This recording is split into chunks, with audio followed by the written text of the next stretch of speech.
Good morning. Page 285. It's chapter 12. We're still on part 5 of volume 3. The 40 Days of Kengir. For the special camps, there was another side to Beria's fall. By raising their hopes, it confused, distracted, and disarmed the Katarzyna. Hopes of speedy change burgeoned, and the prisoners lost their interest in hunting stoolies and sitting in the hole for them. In strikes and rebellions, their anger cooled. This seemed to be improving anyway. Things seemed to be improving, and all they had to do was wait. There was another aspect too. The epaulets with blue borders, but without Air Force wings, hitherto the most respected, the least questionable in the armed forces at large, had suddenly become a stigma, not just in the eyes of prisoners or prisoners' relatives who give a damn for them, but even perhaps in the eyes of the government. In that fateful year 1953, MVD officers lost their second wage for their stars, which meant that henceforward they received only one salary, plus increments for length of service, polar allowances, and of course bonuses. This was a great blow to their pockets, but a still greater one to their expectations. Did it mean that they were less needed? The fall of Beria made it urgent for the Security Ministry to prove its devotion and its usefulness in some signal way. But how? The mutinies, which the security men had hitherto considered a menace, now shone like a beacon of salvation. Let's have more disturbances and disorders, so that measures will have to be taken. Then staffs and salaries will not be reduced. Interesting. In less than a year, the guards at Kengir opened fire several times on innocent men. There was one incident after another, and it cannot have been unintentional.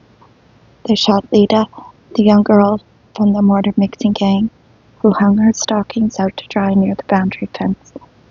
They winged the old Chinaman. Nobody in Kengir remembered his name, and he spoke hardly any Russian, but everybody knew the waddling figure with a pipe between his teeth and the face of an elderly goblin. A guard called him to a watchtower, tossed a packet of Mahorka near the boundary fence, and when the Chinaman reached for it, shot and wounded him. There was a similar incident in which the guard threw some cartridges down from the tower and ordered a prisoner to pick them up and shot him.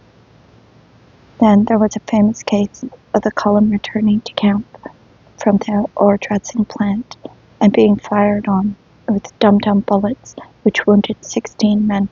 Another couple of dozen concealed light wounds to keep their names out of reports and avoid the risk of punishment. This the Zeks did not take quietly. It was the Ekabatsu story over again.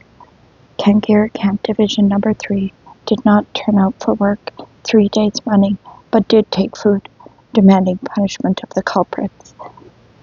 A commission arrived and persuaded them that the culprits would be prosecuted, as though the Zeks would be invited to the trial to check. They went back to work, but in February 1954, another prisoner was shot at the woodworking plant, the evangelist. As all Kengir remembered him, Alexander Sisiev, I think his name was. This man had served 9 years and 9 months of his tenure. His job was flexing arc welding rods, and he did his work in a little shed which stood near the boundary fence. He went out to relieve himself near the shed, and while he was at it, he was shot from a watchtower. Guards ran over quickly from the guardhouse and started dragging the dead man into the boundary zone to make it look as though he had trespassed on it. This was too much for the Zeks, who grabbed picks and shovels and drove the murderers away from the murdered man. All this time, near the woodworking plant, stood a saddled horse belonging to the security officer Belyayev, known as the Lord, because he had one on his left cheek. Captain Belyayev was an enterprising sadist, and engineering a murder like this was just his style. The woodworking plant was in an uproar. The prisoners said that they would carry the dead man into camp on their shoulders. The camp officers would not permit it. "Why did you kill him?" shouted the prisoners. The bosses had their explanation ready. The dead man himself was to blame. He had started it by throwing stones at the tower. Can they have had time to read his identity card? Did they know that he had 3 months more to go and was an evangelical Christian? The march back was grim, and there were reminders that the bosses meant business. Machine gunners lay here and there in the snow, ready to shoot, only too ready, as the men of Kengir had learned. Machine gunners were also posted on the roofs of the escort troops' quarters. This was at the same Camp Division No. 3, which had already seen 16 men wounded at once. Although only one man was killed on this occasion, they felt more painfully than ever that they were defenseless, doomed. Nearly a year had gone by since Stalin's death, but its dogs had not changed. In fact, nothing at all had changed.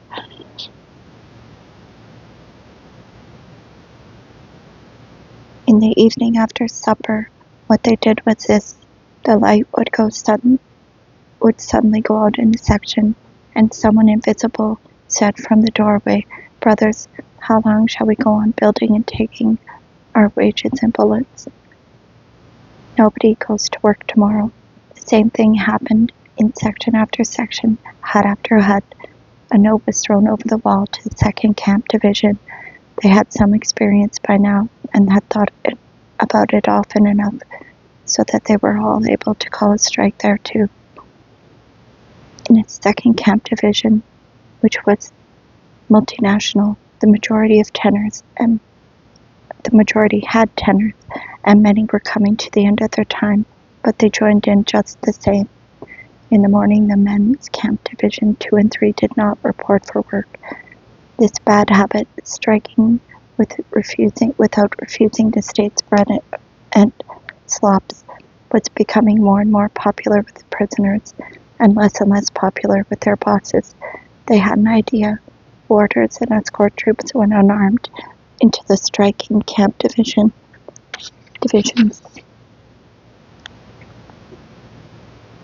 where 2 of them at a time took hold of a single sack and tried shoving and jostling them out of the hut. Far too humane a method. Only thieves deserved to be nannied like this, not enemies of the people. But since Berya's execution, no general or colonel dared to take the lead and ordered machine gunners to fire into the camp.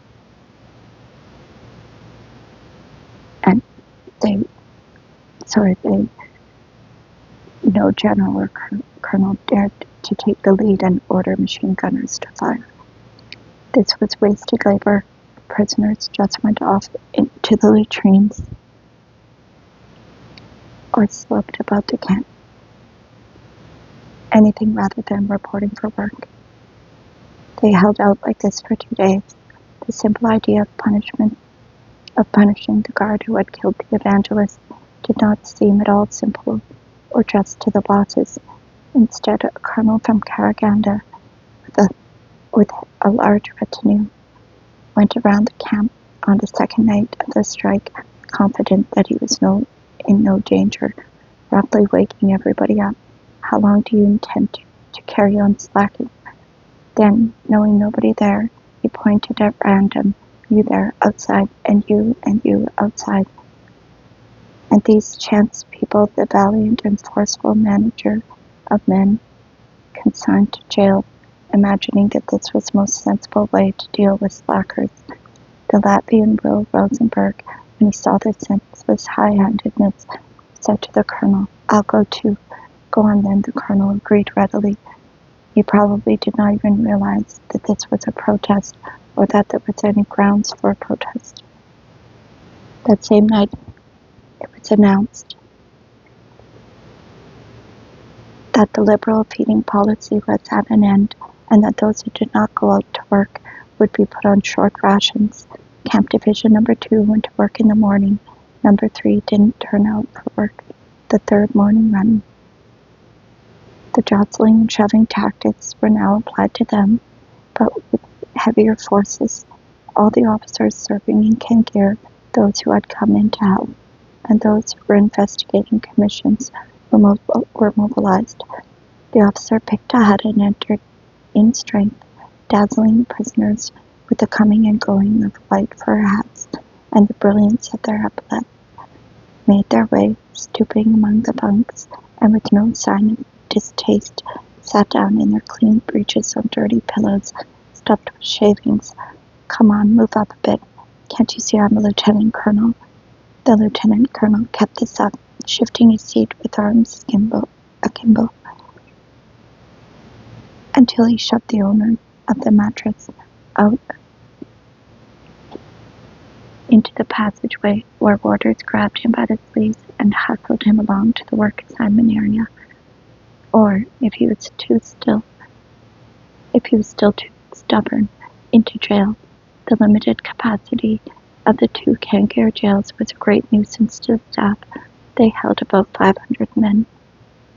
The strike was mastered, regardless of the cost to the dignity and privilege of officers. Privileges. This sacrifice was forced on them by the ambiguities of the time. They had no idea what was required of them, and mistakes could be dangerous. If they showed excessive zeal and shoved down a crowd, they might end up as henchmen in Beria. But if they weren't zealous enough and didn't energetically push the strikers out to work, exactly the same thing could happen. Moreover, by their massive personal participation in putting down the strike, the MPT officers demonstrated as never before the importance of their epaulets to the defense of holy order, the impossibility of reducing staffs, and their individual bravery. All previously proved methods were also employed.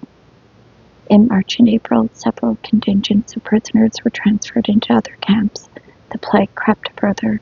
Some 70 men, 10 among them, were sent to maximum security prisons with the classic formula: all measures of correction exhausted, corrupts other prisoners not suitable for labor camp. Lists of those dispatched to maximum security jails were posted in the camp to deter others and to make the self-financing system, Gulag's new economic policy as it were, the more satisfactory substitute for freedom and justice. A wide selection of foodstuffs was delivered to the previously ill-stocked sale points. They even, incredibly, started giving prisoners advances so that they could buy those provisions. Gulag giving the natives credit who had ever heard of such a thing. So, for the second time in Kengir, a ripening abscess was lanced before it could burst. But then the bosses went too far. They reached for the biggest stick they could use on the 58. For the thieves, why indeed should their dirty hands sully their epaulets when they had the class ally?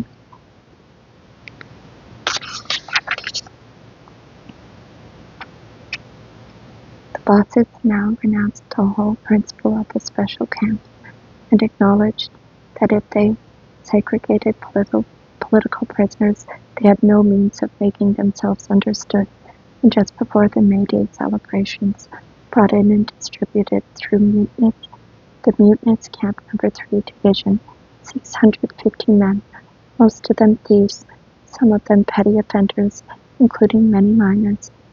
A healthy batch is joining us. The bosses spitefully warned the 58s, "Now you won't dare breathe." And they called on the new arrivals to put our house in order. The bosses understood well enough how the restorers of order would begin by stealing, by preying on others, and so setting every man against his fellows. and the bosses smiled the friendly smile which they reserved for such people. When the thieves heard there was a women's camp nearby and asked in their impotent beggar's whine for a look at the women bossmen. But here again we see how unpredictable is the course of human emotions and of social movements. Ejecting in Kengir No. 3, a mammoth dose of tested ptomaine, the bosses obtained not a pacified camp, but the biggest mutiny in the history of the Gulag Archipelago.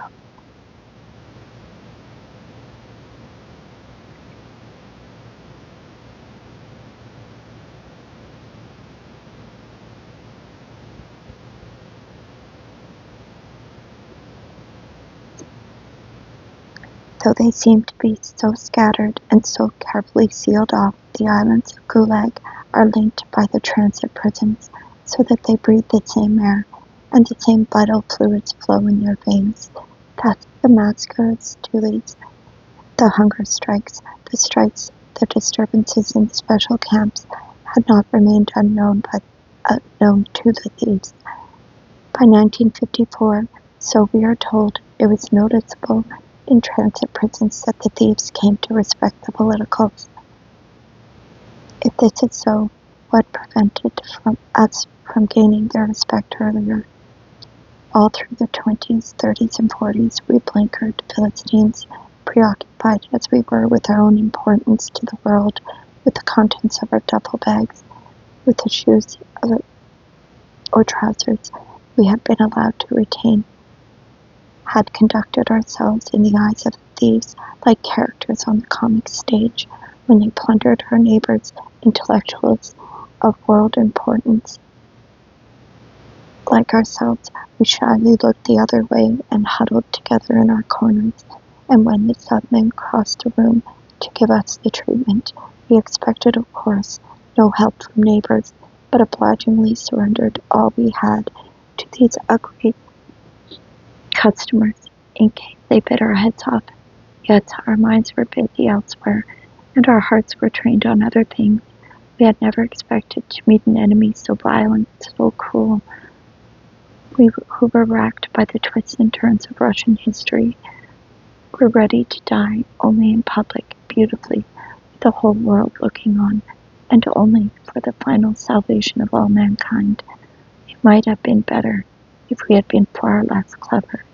Perhaps when we first stepped into the cell of transit prison, we should have been prepared, every man of us in the place, to take a knife between the ribs and slump in a wet corner on the slime around the latrine bucket, in a sordid brawl with those rat men whom the boys in blue had thrown in to gnaw on our flesh. If we had, perhaps we should have suffered far fewer losses, found our courage sooner, and who knows, shoulder to shoulder with these very same thieves, smashed Stalin's camp to smithereens. What reason, indeed, had the thieves to respect us? Well then, when they arrived in Kengir, the thieves had already heard a thing or two. They came expecting to find a fighting spirit among the politicals, and before they could get their bearings and exchange dodgy compliments with the camp authorities, their adamants were visited by some calm, broad-shouldered lads who sat down to talk about life and told them this: "We are representatives. You've heard all about the chopping in the special camps, or if you haven't, we'll tell you. We can make knives as good as yours now. There are 600 of you, 2,600 of us. Think it over and take your choice. If you try squeezing us, we'll cut the lot of you up." Now this was a wise step, if ever there was one, long overdue, rounding on the thieves with everything they had, seeing them as the main enemy. Of course, nothing would have suited the boys in blue better than a free-for-all, but the thieves looked at the odds and saw it wouldn't pay to take on the newly emboldened 58s 1 against 4. Their protectors, after all, were beyond the camp limits, and a fat lot of use anyway. What thief had ever respected them? Whereas The alliance which our lads offered was a novel, jolly adventure, which might also, they thought, clear a way over the fence into the women's camp. Their answer then was, "No, we're wiser than we used to be. We're with you fellows." The conference had not been recorded for history.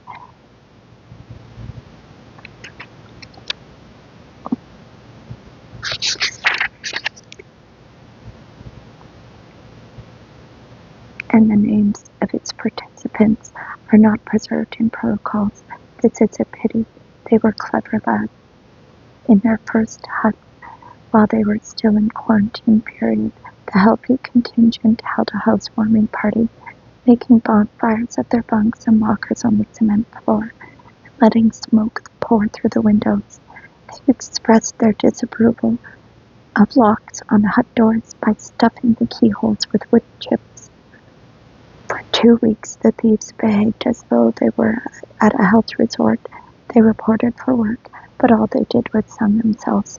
The bosses, of course, would not dream of putting them on short rations, but for lack of funds could not pay wages to those whom they had such bright hopes of whom. Soon, however, vouchers turned up in the possession of the thieves, and they went to the stall to buy food. The bosses were heartened by this sign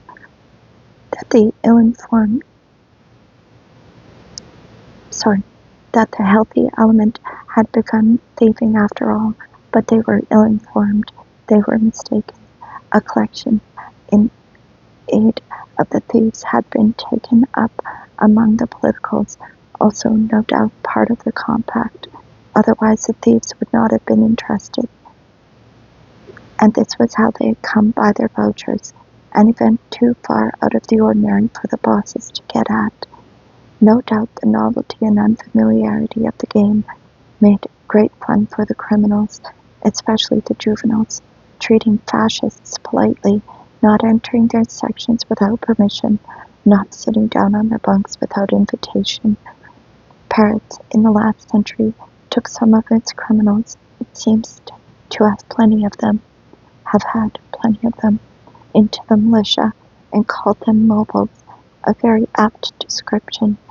They are such a mobile breed that they cannot rest quietly inside the shell of an ordinary humdrum existence, but inevitably break it. They had made it a rule not to steal, and it was unethical to slog away for the government. But they had to do something. The young cubs amused themselves by snatching off warders' caps, prancing over the hut roofs and over the high wall from Camp Division number 3 to number 2 during evening roll call, confusing the count, whistling, hooting, scaring the towers at night. They would have gone further and climbed into the women's camp at the service yard, and its sentries had not been in the way. When disciplinary officers or education officers or security men looked in for a friendly chat with the thieves in their hut, the juveniles hurt their feelings badly by pulling notebooks and purses out of their pockets, or suddenly leaning out from a top bunk and switching Godfather's cap peak backward. Gulag had never encountered such conduct, but the whole situation was unprecedented. They had always in the past regarded their foster fathers in Gulag as fools, and the more earnestly those turkey cocks believed that they were successfully reforging the thieves, the more the thieves despised them. They were ready to burst with scornful laughter as they stepped onto a platform or before a microphone to talk about beginning a new life behind the wheelbarrow. But so far there had been no point in quarreling with the bosses. Now, however, the compact with the politicals turned the newly released forces of the thieves against the bosses alone. Thus, the Gulag authorities, because they had only the mean intelligence of bureaucrats and lacked the higher intelligence powers of human beings, had themselves prepared the Kengir explosion, to begin with by the senseless shooting, and then by pouring the thieves into the camp like petrol fumes into an overheated atmosphere. Events followed their inevitable course. It was impossible for the politicals not to offer the thieves a choice between war and alliance. It was impossible for the thieves to refuse an alliance, and it was impossible for the alliance, once concluded, to remain inactive. If it had, it would have fallen apart and civil war would have broken out. They had to start something, no matter what, and since those who start something are strung up, if they are 58s, with nooses around their necks, whereas if they are thieves, they are only mildly rebuked.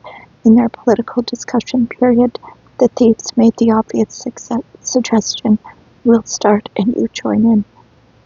It should be noted that the whole Kengir camp complex formed a single rectangle with one common outer fence and was subdivided across its width into separate camp areas.